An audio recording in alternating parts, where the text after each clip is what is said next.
Hello. Welcome everyone to JLABTV. I am JLAB and this is Football Manager 2022, the Youth Academy Challenge Save with Beira-Mar. We have just received our youth intake preview and it looks very good indeed. We have two centre-backs, yes two, that look rather promising. We have a defensive midfielder who has potential to go far. We have a centre midfielder who is looking like a top prospect, as well as a striker who could be considered a fine prospect. And we apparently are lacking quality in goal for goalkeepers, so it's still a C. Fullbacks, there isn't a great deal of quality in the forward position. There isn't a lot to like in terms of wide midfielders, while the wingers, we have a lot of those apparently. We don't have any attacking midfielders or wingbacks coming through. And I also forgot to mention this before, but I may have actually upgraded something. So I may have forgotten to mention that I've actually upgraded the junior coaching twice. And I've only just remembered this as I looked at the youth intake preview. I thought, oh, that sounds really good. And it was only when I thought about it, oh, that probably explains a few things. So, yeah, update was done in the end of the 25-26 season. So it's been done for a while. And I just got this latest update or upgrade done at the end of the last season. So I've actually had it for half a season. I forgot to mention it as well. Also, we've been linked with a few roles since we were last here as well. So I actually got offered the job interview with Genoa, and I was not expecting it. This is back last month in November, so it's been a while ago. But we were actually offered a job interview by Genoa, and I declined it, even though they were very happy with me, and they were very impressed with my great performance with Beira-Mar.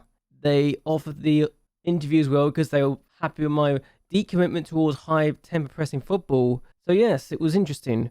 Who did they sign in the end? In the end, they hired Ivan Juric, so not a bad appointment in that regards. They are currently in the relegation zone, so maybe I avoided a bit of a poison chance there.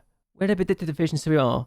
They are predicted to finish in 18th place in Serie A, so I definitely avoided a bit of a problem there, so good to know. I also got approached about rumours linking me with the Norwich job, and I declared that I wasn't interested, and Beira-Mar's board are happy with the fact I had denied any intention of going to Norwich. No surprise that they are concerned about that, and hopefully that will go well for us. Norwich right now are actually in 16th place in the Premier League, so they're not a bad manager, and they've actually hired David Adams as their manager. He's their caretaker, looks like. So yeah, he's literally just got the role. Yeah, caretaker manager, he's got 2 draws and 2 games. He doesn't look that bad as a coach, does he? Apparently he's their head of youth development, so good for him. But yeah, it's in the Premier League, they're expected to finish 19th place, so again, might have avoided the poison challenge there, so good stuff. We've actually had a few games since we last met, so let's go over those while we're here. The first game we had was in the Taça de Portugal third round against Benfica, and we went behind inside 40 minutes. Medina scores an effort to loot the keeper, annoying with that one. We then conceded from a corner, 22 minutes in. Again, we just didn't cope, didn't do very well at all there. We then conceded a third, 27 minutes in, and I was just thinking, what are we doing? The keeper comes out, rushes out, never going to get there. So that's 3 goals he's conceded that were his fault, effectively.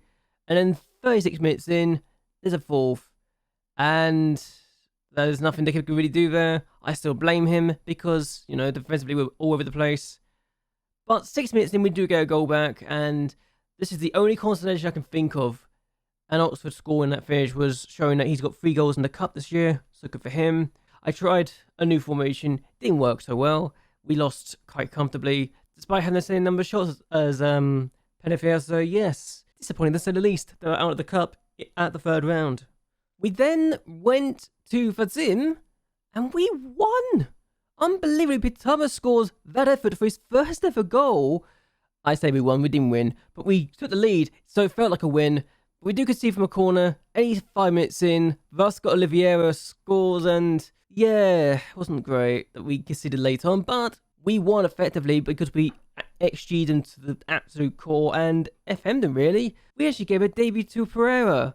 I say debut, we actually put him on in the league game for his first league match. He conceded the goal, yes, but he actually did quite well for himself, a 7.8 average rating. He actually came on in the Taça de Portugal 3rd round match. I brought him on because Lorero's upset me so greatly that I decided, you know what, I'm going to bring my goalkeeper on instead. I've never done that before, but he's got experience, this guy now, so maybe I'll give him some more first-team football in the future. He's apparently the second best goalkeeper in the team, so why not? But yeah, Sim no didn't win against Sim. The fact they got an 3.37 XG and only scored from a corner told me that I kind of won that fight, frankly. We then went to Estrela and drew against 10 men again. Yeah, Ibarra got 2 yellow cards in 5 minutes, and he was off inside 90 minutes. Despite that, we didn't win. We did have the worst XG, so maybe that might tell you the problem here. But either way, we were beaten effectively. We had a better XG, but still we did kind of not win. I'm not upset. We got another point. And as far as I'm concerned, after what we did to them last year, they kind of deserve some payback in that regard. So fair play to them. We then went and hosted friends, and we conceded the goal very late on, 85 minutes in.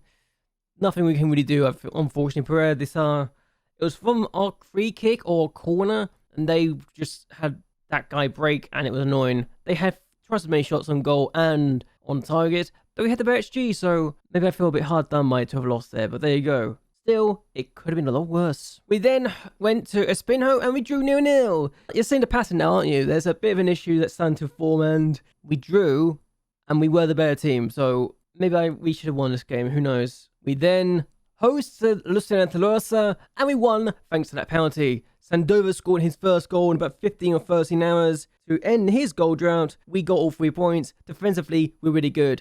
I know where our strength is right now. And I also realise that when Loeo goes, that's probably going to be a crack that's going to form in our defence. So, I'm not looking forward to this. But we beat the team who were actually at the time top of the table. We then went to Aruca and drew 0-0 despite the fact they had so many more shots than we did. Yeah, we can keep clean sheets, but we don't seem to score. So, a little awkward that's actually a pattern that's starting to form. But still, we managed to get something out of this game, which is better than nothing. The last game we had, we actually hosted Benfica's B team and went behind in inside 19 minutes. Lavin scored. I mean, the keeper makes an absolute mistake and he's made himself look like an absolute moron. But we equalise. Yes, there's been more than one goal for us in the game. Alan Oxford with the equaliser in off the post. I mean, that almost didn't go in. But it wasn't over. We managed to get a winning goal. 84 minutes in. Olivier finds Sandova. Sandova's in. The poacher is showing he can score again. Really good stuff. 2-1 against Benfica's B team, and I am very happy indeed. We got 2 goals in the game, I think for the first time this season, which is a little concerning, but we managed to not only concede a goal and not lose, but we conceded the goal and got a win. It's massive for our season. So what this does right now is actually leave us in 11th place with 19 points. We've got 4 wins, 7 draws, 3 defeats. And we take on Estrela today. I'm just going to show you the table, because this is quite frankly ridiculous. I've never had a season like this where I've only scored 7 goals in 14 matches, and I've only conceded 8 goals in 14 matches. We are probably the most boring team in the entire division. We are the worst attack, but the joint best defense. If you want entertainment, we're probably not the place to go to, but we've survived, we got points, and I'm happy about it. If it means we stay up, I will take this any day of the week. We're 10 points clear of the relegation zone and the relegation and playoff zone. So quite frankly, I'm going to go by this tactic all day long. As long as we have the players, they can play it. And if we can get a striker who can score goals and get more people scoring goals, then that weakness of lack of goals, yes, the Benfica game was actually the first time we scored more than 1 goal a game, that's an issue that will not be haunting us any longer. The fact that Beira-Mar the only team who scored more than 1 goal against us this year is kind of telling. But still, we're taking Estrela today, and I actually need to talk about one more thing. I forgot about this, but we're letting the player go. We've actually sold him. Adstan's going to leave us. Now, I thought about this hard, and I realised he's 30 years of age. We've got young talent come through who are better. Jafino, for example, is 14 years his junior, so that made sense. And if you look at the comparison, there isn't a big difference in that regards. And while the technicals, there was a bit of difference there, Jafino's not far away at all, and he's worth a lot more as well. And then you have Julien, and you realise why I'm making this call. Now, he's also being paid $675 a week, which is probably not a helpful situation. And while there's a lot of difference in the technical side of things, Julien's also a lot better, and is younger too, by 10 years. So, it's not like I had a bad decision or anything like that, you know? It wasn't like I was forced into it. It was more, he wanted more first team football. I wasn't playing him as much. So I thought, you know what, I'll offer him out. And the next thing I had 16 teams come in and say, yeah, we'll take him off your hands. So I accepted them all. Except for the one that wanted me to pay part of his wages. I told him to go away and leave me alone. But still, we accepted it and we're now here. So let's go on and see what we can do against Estrela in a game that is potentially going to go well. I hate the fact they want me to add all these instructions now. I'm not going to, because I think we're actually better with this system now in place. We start with positive, but we can go down to balance if we need to. And for whatever reason, this is working, and I'm happy about it. We don't score a lot, but we don't concede either. So the team that we've done today would be Loredo, Julian, Casanova, Manate, Paredes, who has to start because of injuries and other bits and pieces, Correa, Brian, Oxford, Atunes, and Sandoval are the Sunlamp. So let's see what we can do in this game, and let's see if we can get all 3 points for the second game running for the first time this season. So we've got a throw. Julian would take his...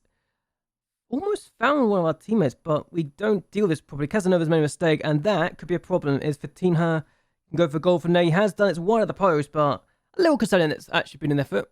So they have the ball now. I might tinker this and go down from positive to balance in a bit, because we can. Here's Faro. Kebe. What we had to do against Benfica's beating was literally go down from positive to balance. It worked.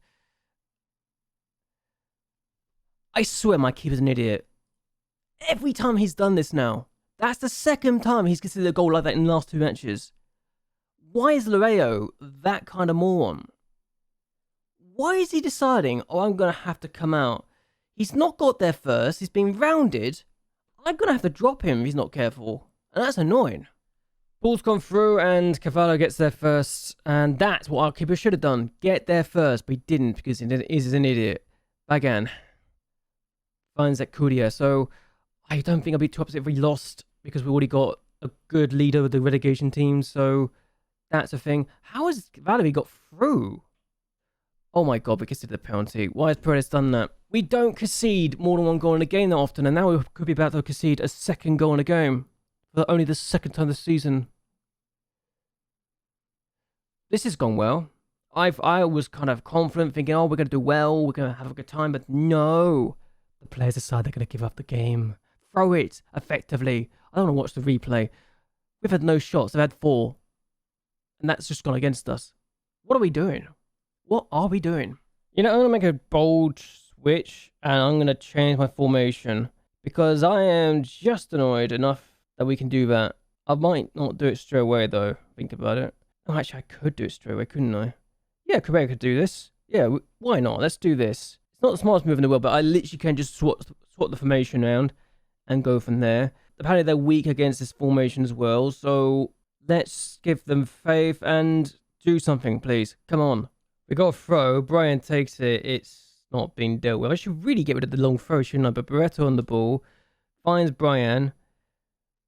And I don't know what he's doing there. Why? How did he lose that?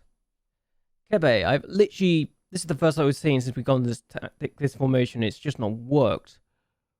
Nothing's working today. I was talking about, oh, how great our defense is. We don't concede many goals. We don't concede many goals. But I don't like the fact that we conceded 2 in a game. We don't often concede that many goals. And when we do concede goals, we don't concede more than 1 in a match that often. Bennen did this to us before. Akende, a chance. Surely a chance. Oh my, he's missed it. At least we had a shot. They got a throw now. Bagan. Maureen. Bagan. Maureen again. Oh my. Oh, they should have scored. They really should have scored. Well, that was terrible. I thought we could do better than that. We had 5. We at least actually had a shot in the second half. But goodness gracious, what were we doing? I'm just disgusted by that. No idea what they're doing. I'm gonna have to change. I think I'm gonna have to change my set pieces as well. I'm just gonna go back to default for them. I think going forward, because they're not working. Okay, I guess the only positive we can really take from this is the fact that the bottom 3 didn't win either, and that is literally the only positive I can take from this situation. We are still down in 12. We've actually gone down position because Estrela beat us, but we've not had a terrible start to the season. I take it. I still honestly think it's better than last year. Also, can I just say Loreo, while he's been okay, has made some really questionable decisions in this season? Like this last game, 6.5. I'm just going to drop him. I don't care if this is a bad move or not. I'm just dropping him. And I'm not even going to put him in the first team. He's just out of the first team altogether now. I've got no excuse. I've got no reason to keep him around if he's going to make mistakes like that consistently. Terrible excuse of a player if he's going to make that kind of mistake. So what we're going to do is end this here. I hope you guys would like and share this video and subscribe to the channel. It really does help me a lot. And I know that the junior coaching is going to cost me money. I've already looked at the finances, and it's already shown me that the youth setup is actually a lot more expensive than last year because I went to Excellent. So that's annoying. But I want to hear your thoughts and opinions. Do you think that we will be able to survive this year? I know I'm talking about surviving even though I've already got 19 points, but I want to talk about it anyway. Do you think we should just be aiming for mid-table, or do you think we can even go up the table and maybe look at a top half finish and maybe even look at promotion? I want to hear your thoughts and opinions on that because I always like to hear that sort of thing. Because I just want to hear your thoughts and opinions, really. It's nice to hear them. But either way, and till next time, goodbye, and well, good night.